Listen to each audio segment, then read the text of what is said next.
Good morning, afternoon and evening, my crazies. My name's Angela and I'm the Crazy Poppy Lady, and I'd like to welcome all my old crazies and all my new crazies back in for a little bit more Looney Tunes moments. Right, so today what have I got for you? Oh, let's think. First up is our video roundup for this week.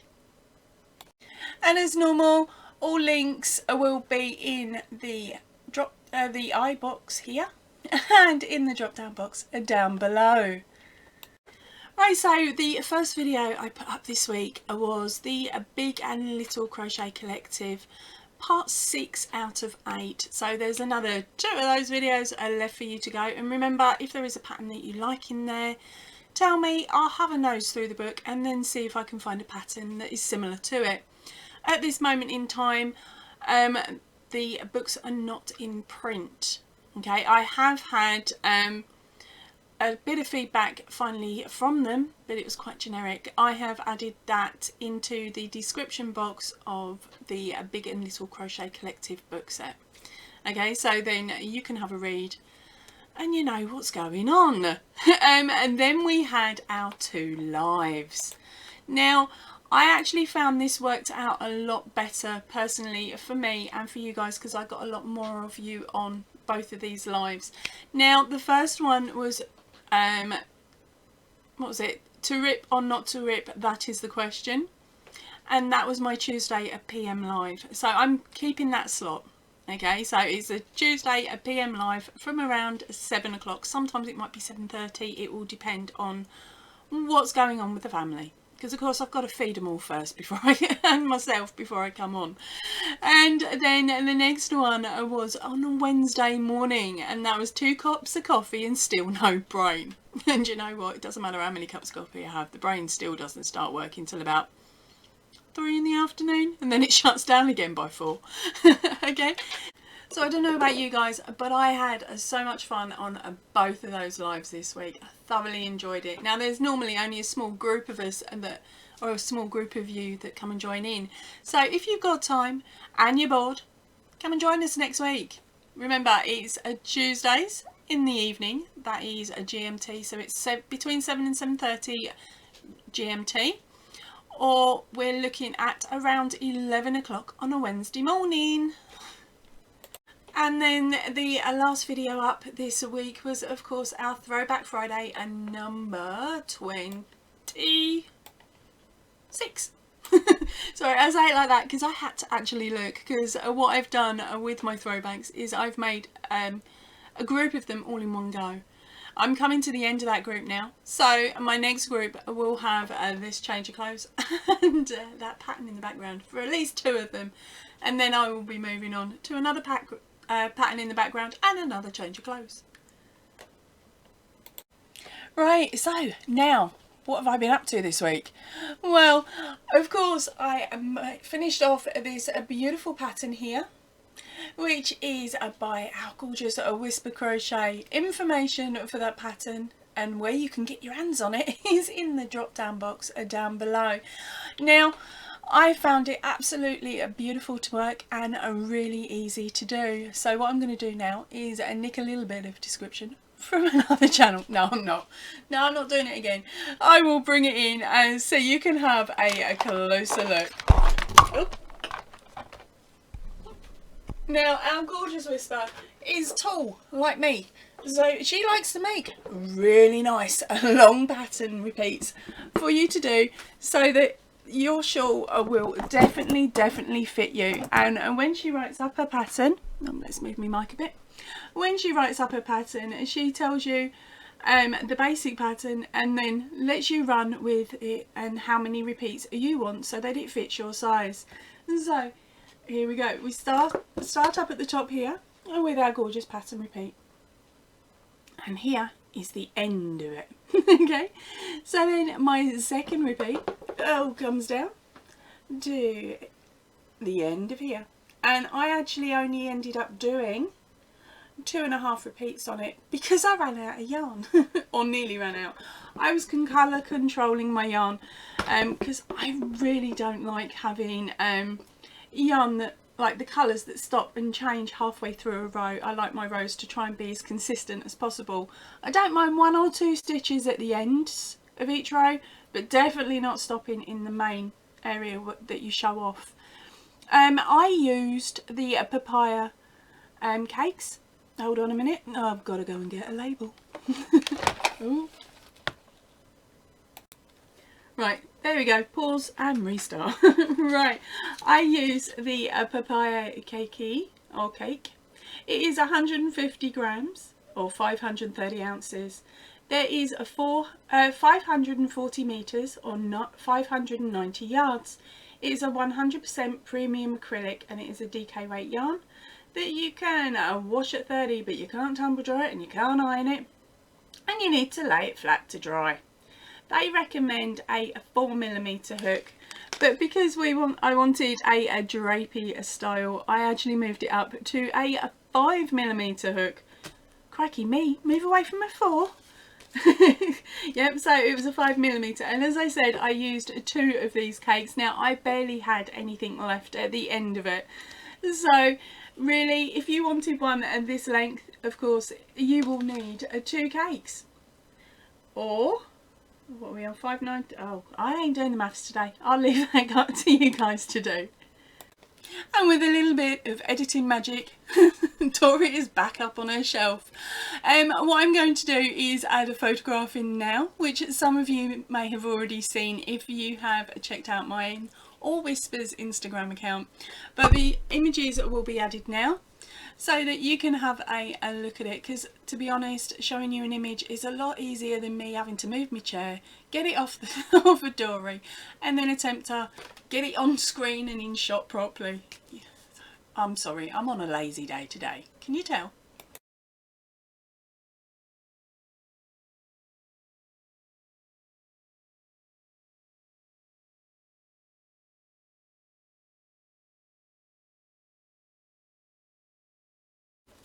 Now my second item I completed this week is of course another whisper pattern. I will be showing you that one on Tuesday and Wednesday's lives. Okay, that's when it is going to get moved out onto Dory, and the shawl is getting moved off.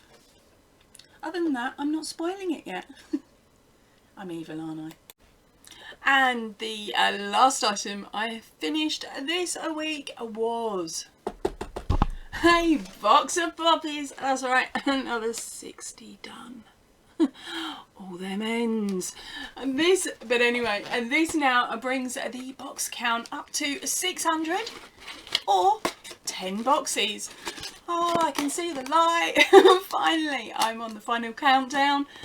And that makes it, what, another 7 and a bit boxes I have left to do to complete the challenge for this year.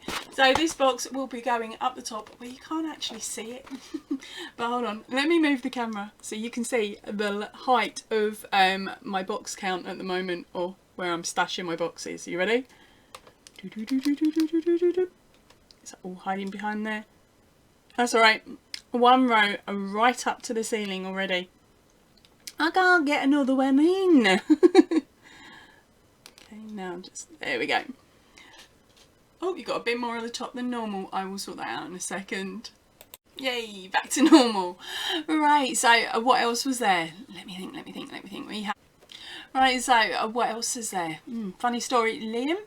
Well, as you know, he can be a cantankerous little toe rag at times. For any of you new subscribers out here, Liam is my dog. He's really, really cute, and of course, you know, if anything's really, really cute, they are cantankerous, obnoxious, and a toe rag. So, on Thursday, it was getting quite warm, and we'd missed his normal walk time slot, where it meant that the paths outside were okay and safe for him to walk on, so he wouldn't burn his pads. Don't get me wrong, they're not that hot yet. But I'm one of these, I will walk around in bare feet so that I know how hot it is for him. So I was like, right, by the time we get back, I'm going to be sort of going, ouch, ouch, this is getting too hot, and he'll be laughing at me. And so with my husband's car being in the garage, it was the day to pick up the car so he could go back to work and I could have my little Beetle back. So we jumped in my Beetle, stuck Liam in the back, our windows open so there was plenty of through breeze for him, and I drove and dropped my husband off so we could pick up his car, and then I took him round to a field that we have near where my husband works, and this field is absolutely massive. It is a massive farmer's field. There's about 4 big giant fields all attached, and you've got a train track that's running down the bottom, so every now and then you get to see a really cool train. What I'll do is at a later point, I will, when I find out when the really cool train is coming past again, I will try and get down and record it for you so you can all see.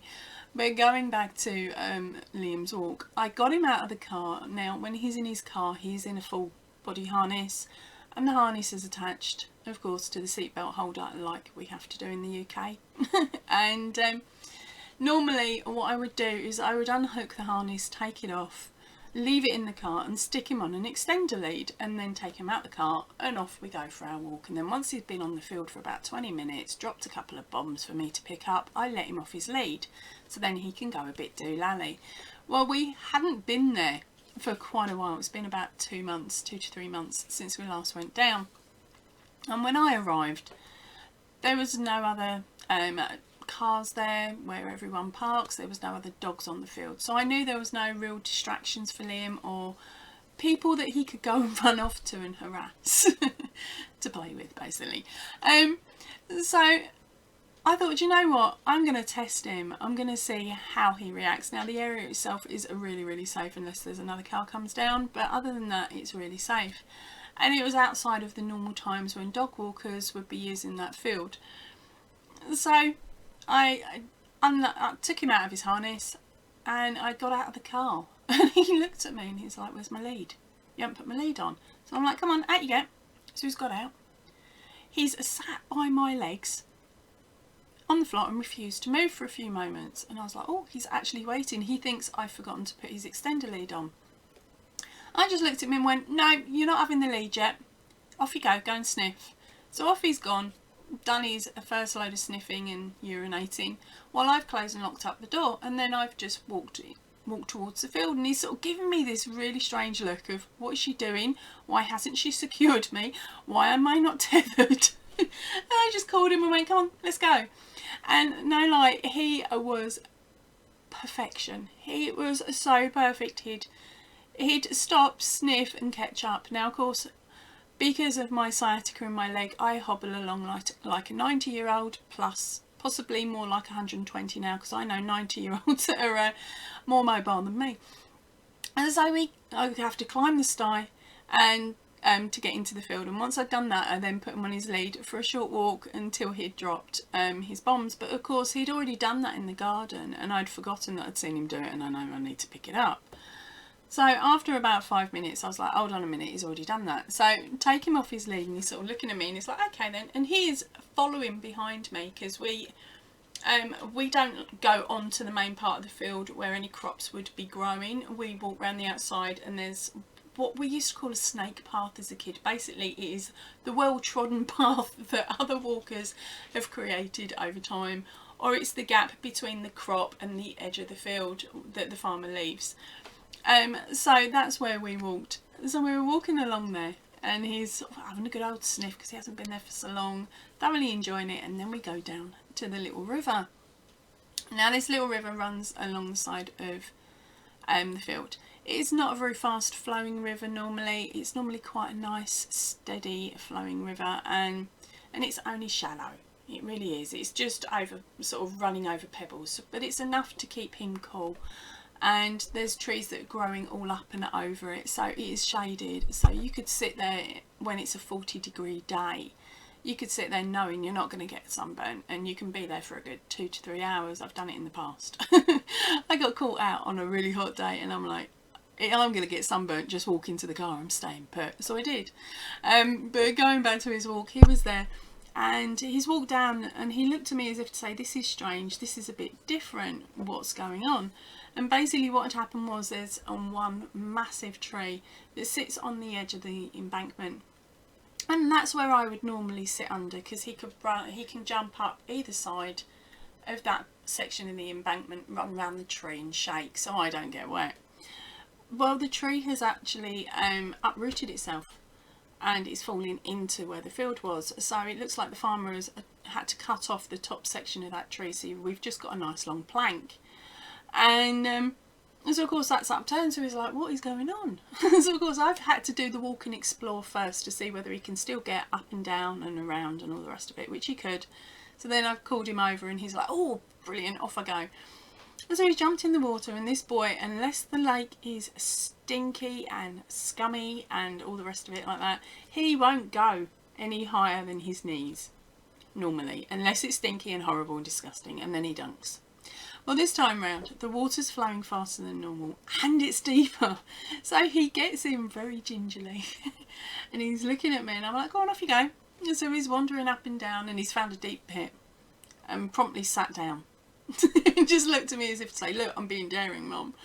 But yeah, so he was there for about 20 minutes. I had a lot of fun, and then we came out on the field and did we did a lap of the field because it's such a big field. We did a lap so that he could dry off and then I could get him in the car and bring him home. But even walking him back to the car, normally where I would put on his extension lead, I didn't bother. He just kept by my heels and was an absolute dream. But I'll tell you what, I'm not risking it if I take him again today, because you know what he'll do. He'll be a cantankerous toe rag, jump out the car and just peg it. And I'll be like, oh no. Right, so time to show you it without spoiling it too much. Right, so as it stands at the moment, I have recorded all the way up to row 20. Okay, I can't remember exactly how many rows it's going to be. I know it's around the 80 mark.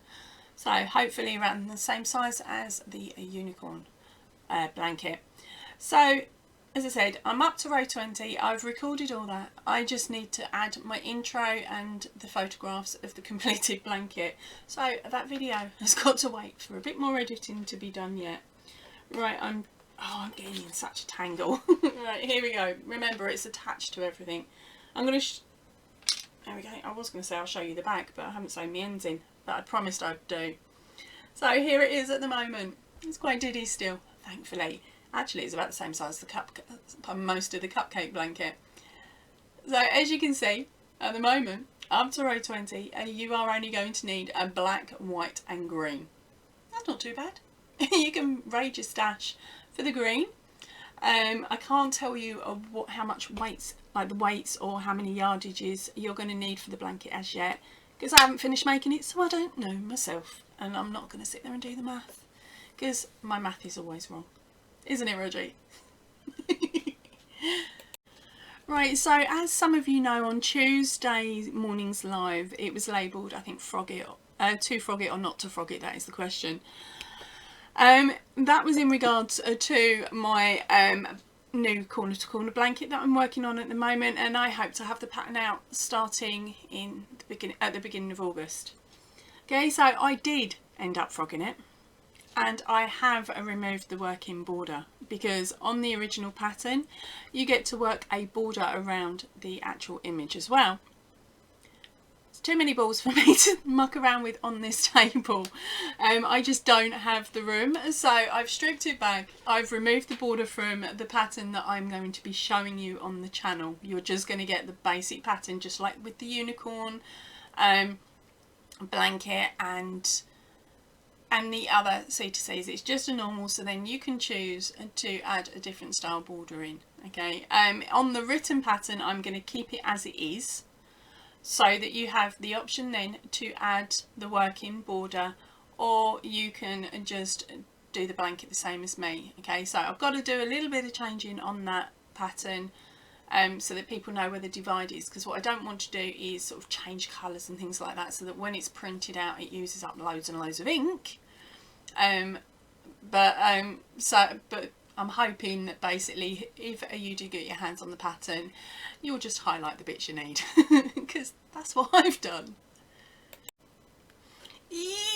Now for the bestest bit of the whole video is your photos. So I got one this week. I am so super chuffed, because I haven't had a new picture for a little while, and today's video Sorry, today's picture came from Heidi. I really hope I'm saying your name correctly, darling. Now, Heidi is one of my newer crazies that has recently joined the channel. And she has got round to making the unicorn corner to corner. That's it, another gorgeous unicorn. Now this one I absolutely love. She has mixed it up a little bit with a new style border. I'm going to write all the extra information down the sides of the image so that you can see it for yourself and see what you think. I absolutely love it, Heidi. Really, it's gorgeous.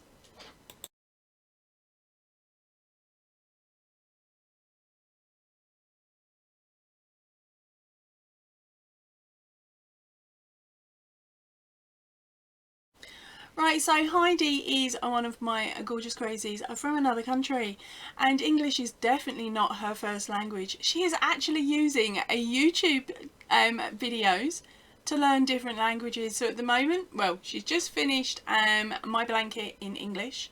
She's now working on a wedding dress, and the pattern's in French. I am in so much shock. I can't wait to see that one.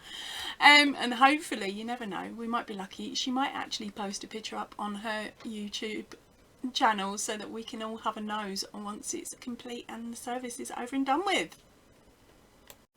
Now, with the comments that were placed onto Heidi's picture, there has been a little bit of correction, as in I've cut it down, or I've run it through the spell checker, Heidi, just so I know that the English is correct and you've either spelt it slightly wrong or my dyslexia has seriously played up. But otherwise, everything that is written on there is correct. Now, I can't actually tell you how long Heidi has been subscribed to the channel for, because it's not showing up, Heidi. So do us a favour, babes, have a check to doubly check that you are actually subscribed. And then hopefully YouTube will bump the information on so that I can see how long you've been subscribed for. Now, talking about subscriptions and whether you are subscribed to the channel or not, please gang, when you pop in to watch a video, okay, and maybe you do the thumbs up, have a look and double check that you are still subscribed, because YouTube, of course, every now and then will go onto a channel and remove them if they've been inactive. Okay, so that is normally you guys. It will remove you if you've been inactive. And the way the algorithms seem to work is if you do not leave a comment and a thumbs up on videos, even if you've watched them, if you don't leave those comments, it classes you as inactive. A bit of an idiot thing to do. So what I suggest you do is once a month, and just put on a short text saying hello. Try not to copy and paste it from one YouTuber's account to another, because otherwise I would class that as spam. Flipping awkward and flipping annoying. So just a simple hello, I've watched. You don't have to put more than that, although with me I will comment underneath saying something like, hello darling, how you doing?